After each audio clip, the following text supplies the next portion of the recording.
Assalamualaikum warahmatullahi wabarakatuh.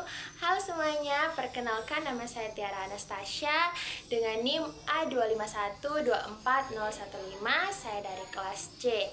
Nah, pada hari ini saya akan membahas mengenai topik yang sangat menarik di dalam kimia, yaitu tetapan kesetimbangan dalam reaksi kimia, khususnya konsep KC dan KP.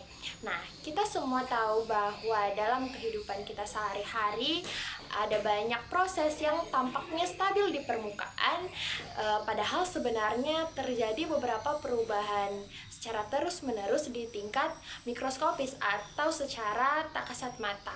Nah, hal ini mirip dengan apa yang terjadi pada kesetimbangan kimia, yaitu di mana reaksi maju dan reaksi balik berlangsung secara bersamaan dan menghasilkan keadaan yang tampak stabil tetapi sebenarnya dinamis. Nah, pada saat ini kita akan bersama-sama mempelajari serta memahami bagaimana keadaan setimbang itu tercapai, kemudian apa yang dimaksud dengan kesetimbangan dinamis, dan bagaimana tetapan kesetimbangan baik berdasarkan konsentrasi maupun tekanan parsialnya. Nah, hal ini dapat membantu kita dalam memprediksi serta menghitung perbandingan zat pada saat setimbang. Nah, untuk memahami itu semua, kita mulai dulu dari konsep dasarnya, yaitu apa sih yang dimaksud dengan kesetimbangan kimia? Nah, jadi teman-teman, kesetimbangan kimia adalah kondisi dalam suatu reaksi yang reversibel, atau reaksi reversibel itu adalah reaksi dua arah. Nah, ketika laju reaksi menuju ke arah produk dan ke arah reaktan itu sama besar. Nah, sehingga secara makroskopis sistem tampak stabil karena tidak ada perubahan jumlah zat. Namun, jika dilihat secara mikroskopis atau secara tak kasat mata, ternyata reaksi maju dan reaksi balik itu masih terus berlangsung dengan laju yang sama. Nah, jadi sekarang sudah tahu kan apa itu kesetimbangan kimia? Nah, sekarang kita akan lanjut ke kondisi spesifik yang dicapai oleh suatu reaksi, yaitu keadaan setimbang. Nah, apa sih itu keadaan setimbang? Nah, keadaan setimbang adalah saat suatu reaksi reversibel sudah mencapai titik di mana laju reaksi ke arah produk sama dengan laju reaksi ke arah reaktan.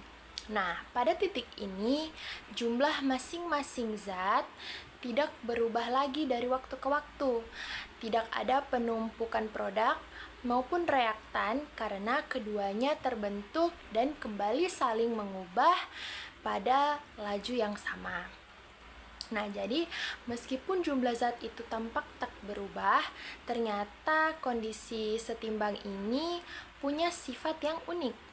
Nah, untuk memahaminya, kita masuk ke konsep kesetimbangan dinamis. Nah, apa itu kesetimbangan dinamis? Nah, jadi kesetimbangan dinamis itu teman-teman adalah sifat dari keadaan setimbang di mana reaksi sebenarnya masih terus berlangsung di kedua arah dan berlangsung dengan laju yang sama.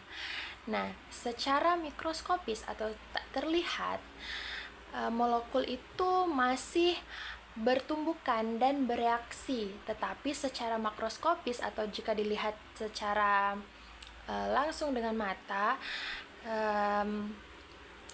tidak tampak perubahan apapun. Nah, itulah mengapa disebut dinamis, karena sistem tetap aktif, bukan berhenti. Nah, sekarang jika kita sudah paham bagaimana reaksi mencapai dan mempertahankan keadaan setimbang, sekarang pertanyaannya adalah bagaimana cara kita dapat mengukur atau membandingkan zat-zat pada keadaan setimbang. Nah, jadi disinilah tetapan kesetimbangan itu digunakan. Nah, jadi teman-teman, ada dua tetapan kesetimbangan. Apa saja? Nah, yang pertama yaitu kita lihat ada tetapan kesetimbangan yang didasarkan pada konsentrasi yang dilambangkan dengan Kc. Nah, adapun reaksi umum dari tetapan kesetimbangan berdasarkan konsentrasi atau Kc, yaitu dapat ditulis sebagai berikut, yaitu A ditambah B setimbang dengan C ditambah D, di mana koefisien A adalah M, koefisien B adalah N, koefisien C adalah P, dan koefisien D adalah Q. Berdasarkan reaksi umum ini dapat diperoleh rumus dari Kc, yaitu hasil kali dari produk dipangkatkan dengan masing-masing koefisien dibagi dengan hasil kali reaktan dipangkatkan dengan masing-masing koefisien. Nah, perlu diingat bahwa Kc hanya berlaku atau hanya digunakan untuk zat yang wujudnya atau fasanya itu larutan atau gas. Jadi, selain daripada zat yang berfasa larutan atau gas, tidak akan digunakan dalam perhitungan atau menentukan nilai Kc. Selain berdasarkan konsentrasi, tetapan kesetimbangan juga bisa dihitung berdasarkan tekanan parsial. Nah, tetapan kesetimbangan berdasarkan tekanan parsial dilambangkan dengan Kp. Nah, adapun reaksi umum dari Kp kurang lebih sama dengan Kc, yaitu A ditambah B setimbang dengan C ditambah D, di mana koefisien A adalah M, koefisien B adalah N, koefisien C adalah P, dan koefisien D adalah Q. Dari rumus umum ini diperoleh rumus atau persamaan dari Kp, yaitu hasil kali dari tekanan parsial produk dipangkatkan dengan masing-masing koefisien dibagi dengan hasil kali reaktan dipangkatkan dengan masing-masing koefisien. Nah, teman-teman, berbeda dengan Kc, Kp hanya berlaku untuk reaksi yang mana semua zat di dalamnya berwujud gas. Jadi, selain daripada fasa gas, maka zat tersebut tidak dimasukkan dalam perhitungan atau untuk menentukan nilai Kp. Teman-teman, tekanan parsial atau PA suatu gas dalam campuran gas adalah tekanan yang akan diberikan oleh gas tersebut jika ia sendiri yang menempati volume wadah. Nah, tekanan parsial dihitung dengan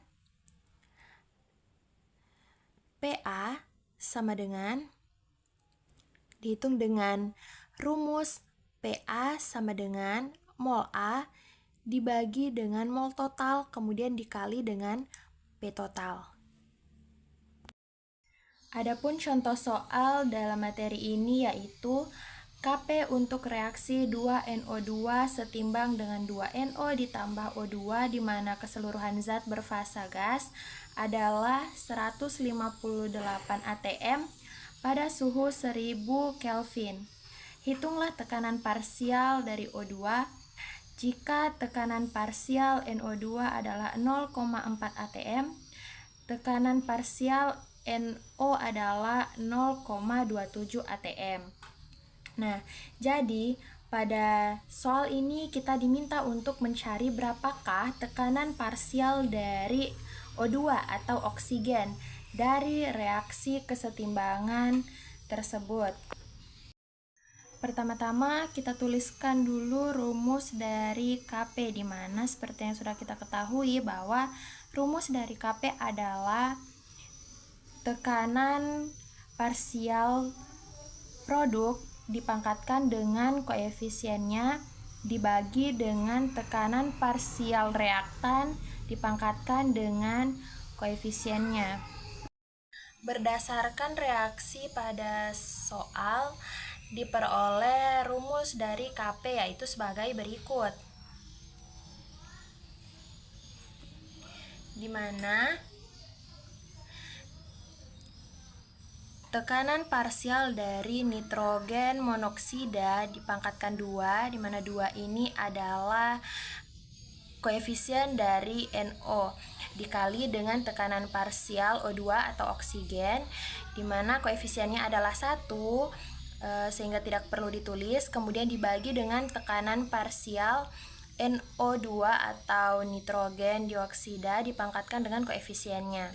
Nah, karena yang ingin dicari di dalam soal ini adalah berapa tekanan parsial dari O2 atau oksigen, maka persamaan atau rumusnya dapat dituliskan sebagai berikut,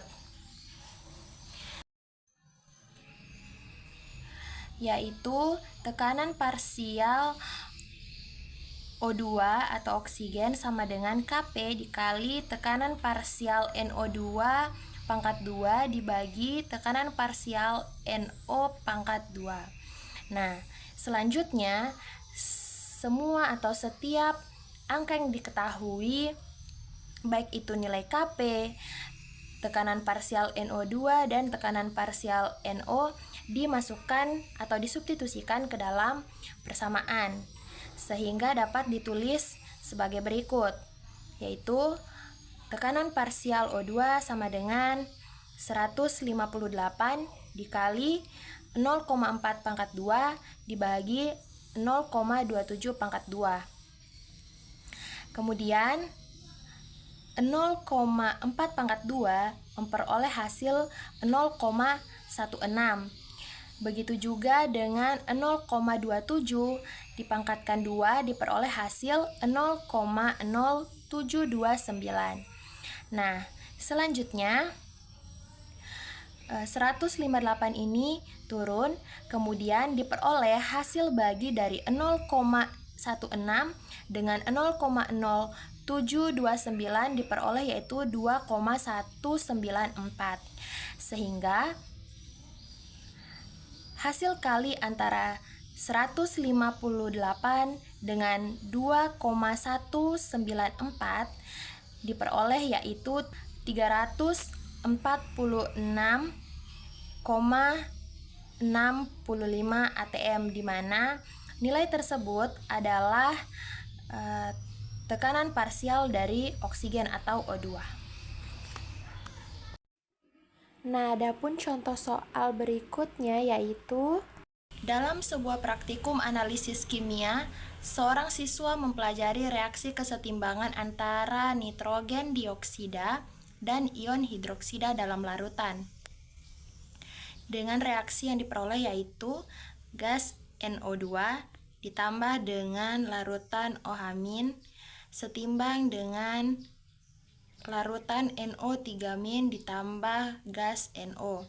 Setelah mencapai kesetimbangan dalam wadah tertutup, diperoleh data konsentrasi dari masing-masing zat, yaitu konsentrasi NO2 adalah 0,03 molar, konsentrasi OH- adalah 0,04 molar, konsentrasi NO3- adalah 0,02 molar, dan konsentrasi NO adalah 0,01 molar.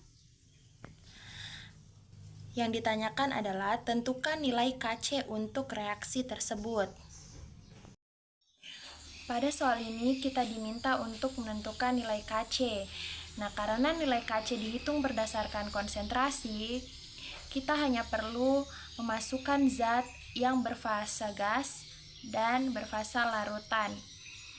Nah, kita perhatikan pada setiap zat yang terdapat di dalam reaksi, dapat kita lihat bahwa semuanya memenuhi ketentuan Kc, di mana Kc hanya berlaku pada zat yang berfasa gas dan larutan. Nah, adapun persamaan nilai Kc yang diperoleh yaitu konsentrasi produk dipangkatkan dengan koefisiennya dibagi dengan konsentrasi reaktan yang dipangkatkan dengan masing-masing koefisiennya.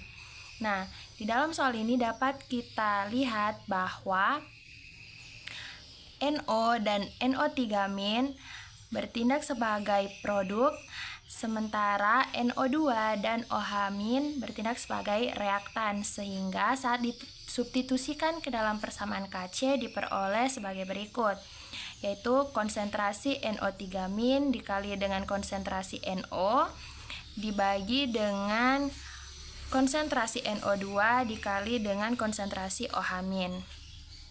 Selanjutnya, setiap nilai konsentrasi dari masing-masing zat disubstitusikan ke dalam persamaan, yaitu konsentrasi NO3- adalah 0,02 dikali dengan konsentrasi NO yaitu 0,01, kemudian dibagi dengan konsentrasi reaktan yaitu NO2 adalah 0,03 yang dikali dengan konsentrasi OH- yaitu 0,04. Kemudian hasil kali dari produk dibagi dengan hasil kali reaktan diperoleh yaitu 0,002 dibagi dengan 0,0012. Diperoleh nilai Kc dari soal ini yaitu 0,167. Demikianlah pembahasan mengenai materi kesetimbangan kimia serta tetapan kesetimbangan Kc dan Kp beserta dengan contoh-contoh soalnya. Harapan saya semoga video ini dapat bermanfaat dan dapat membantu teman-teman agar bisa memahami materinya dengan lebih mudah. Nah, saya mohon maaf yang sebesar-besarnya, terutama karena dalam video tentu masih banyak kekurangan, baik dalam menyampaikan materi maupun dalam pengerjaan contoh-contoh soal. Dan saya ucapkan terima kasih yang sebesar-besarnya atas waktu yang telah diluangkan, telah menonton video dari awal sampai akhir. Nah, akhir kata dari video ini saya ucapkan wassalamualaikum warahmatullahi wabarakatuh.